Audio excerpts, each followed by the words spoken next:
Hey, peace, world. Thanks for pressing play on another Pay Me No Mind sports and entertainment video. Getting into some really quick boxing talk, bite down boxing talk, presented by PM&M. The article is out there on BoxingScene.com with the viewing numbers from last weekend Showtime Championship boxing show, headlined by Angelo Leo, the new WBO super bantamweight champion, who fought Tramaine Williams out of New Haven, Connecticut, as well as Salim, who won the WBA Eliminator, which his opponent became Marcus Bates. That ended in a late stoppage. Bates is like he caught a left hook in the middle of his wrist or forearm area and couldn't continue. I think that was in the ninth round. And then in the opener was Texas's Joe George, who had the one punch knockout left uppercut of Marcos Escudero. And the peak number for the viewers was 2009, 209,000 viewers or homes. And then the average was 150. And, that's kind of bad in a way. But then when you look at it, it's right there about consistent with, if you factor in the ESPN shows, the Tuesday, Thursday night series that they did for 6 weeks, 6.5 weeks, they generally were around 350, 370,000. And that's on ESPN.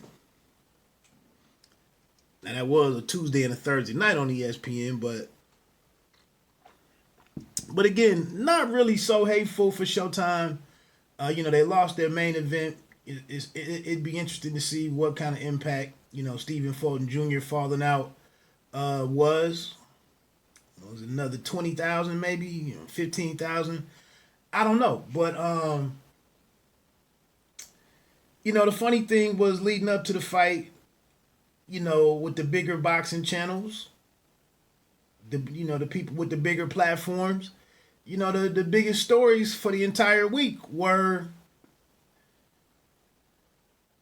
an altercation that happened 15 plus years ago, with when Bud Crawford and Gary Russell Jr. were in the amateurs. That dominated a lot of the discussion. We also had a lot of stories out there on Adrian Broner, talking about he can return to the lightweight division and dominate it, basically clear it out. And, he hasn't even fought in that division since 2013. 7 years ago. We know the issues with the weight struggles. But boxing is turned into a game. It's a well said game. All you got to do is well said. You don't have to well do anything. It ain't no job well done. It's very few job well dones in boxing. It's job well said, and people applaud that. But nobody was really giving a damn about Angelo Leo and kind of the story and what's being set up. Right here is clear lines to be drawn and what's set up. You get the winner of this fight can face, has to face Stephen Fulton Jr. in 180 days or less.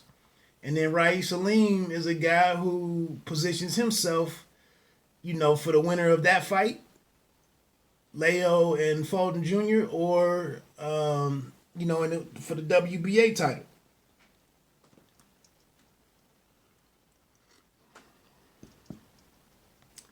So with that said, with those numbers coming back, this was Showtime's first crack at it in the pandemic era, and they learned some things. They were able to learn from Top Rank's fallout of fights, and now here Top Rank is coming back with its next phase of its return, and because of them losing as many fights as they did. They're talking about, maybe planning for 6 or 7 fights and throwing 2 or 3, dividing it up onto ESPN Plus and then regular ESPN, depending on how things roll out. But does the Showtime numbers impact the whole situation with now where we have Teofimo Lopez is kind of passing on, he's kind of punting this opportunity to face unified champion Vasiliy Lomachencko. Coppinger put it out there that 1.2 million was what he was supposed to get, and he thinks that's low. Now, the interesting thing in here, the one thing that I appreciate, I respect in the discussion, was Split T's David McWater, the manager of Teofimo Lopez, came out and said it's really because everybody is saying what Bob is about and aiming the hatred at Bob. And Bob being cheap, Bob playing games. And Arum came out and said he's not losing money on this. Not losing millions. I don't know if it would be millions, but he said he's not willing to lose millions for the fight. But McWater said ESPN should figure it out. And now we see what ESPN's commitment is to this. That is a hell of a fight. You don't want to do anything for it, but now ESPN has baseball, Major League Baseball, and the NBA back. Maybe I don't need you so much now that's some boxing-ish. Y'all figure that out. So it's a hot potato that who steps forward. I think from and it's hard to argue for those that want to come for Bob Arum. If you don't recognize that we're clearly telling you that you're not fighting in front of a crowd. We have no gate. Our advertising is limited. We're dealing with limited stuff on our end. Somebody has to take a pay cut. So I think it's fair to come. I think it is fair of McWater to say ESPN, this is a good fight for you. This is good. And they have a case. They really do. But it's the same thing with Callum Smith and being the front runner for the Canelo fight and him saying that $5 million is not enough. I don't know if I really agree with him. It's by far his biggest payday. It could take a few fights for him to make that much, to be honest. But here he is looking at the zone like, you need help. You need me right now. So we'll see who wins that battle. But Teofimo Lopez, he comes out and puts out the tweet that, why you mad at him? He's trying to feed his family. The thing is, when them fights were going on Fox with Keith Thurman and Sean Porter and Danny Garcia, and then what? All of them fought each other, Thurman and Garcia. The published purses were only about $1 to $1.3 million. That was what was what we know. We don't know about that back end stuff that's out there with the PBC stuff. So I know you got a chance to pick up 2 more belts and face and whatever that franchise tag goes, go whatever happens to that. But I know you have a chance to pick up these other belts and facing this, but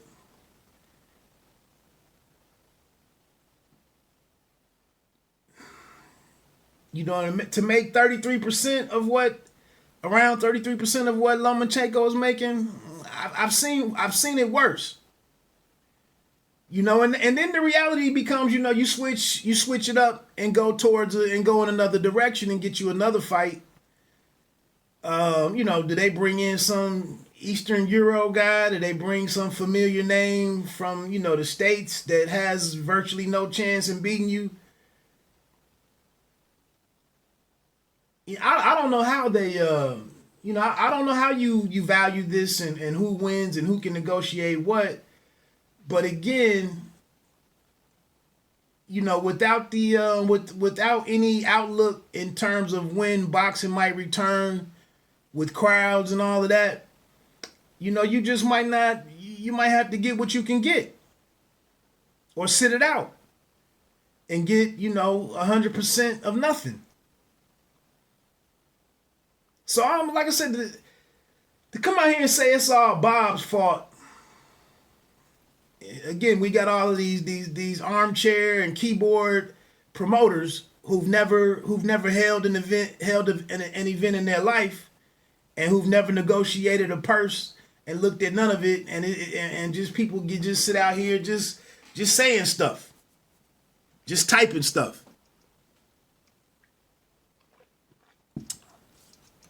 So I'm gonna just fall back but again, like I said, well, I already mentioned it. ESPN could look at the numbers that they got on the first group of fights.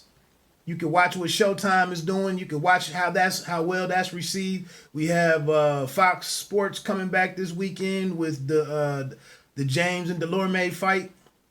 Again, the biggest channels out here. I haven't really seen much talk about Jamal James and Thomas Delorme and Omar Juarez and who he's fighting. This David Morrell kid, he's 2-0 fighting somebody 22-0-1. I'm really seeing nobody talk about this stuff. But that's Bite Down Boxing, man. Let me get on off here. Don't ever let them count you out. Peace.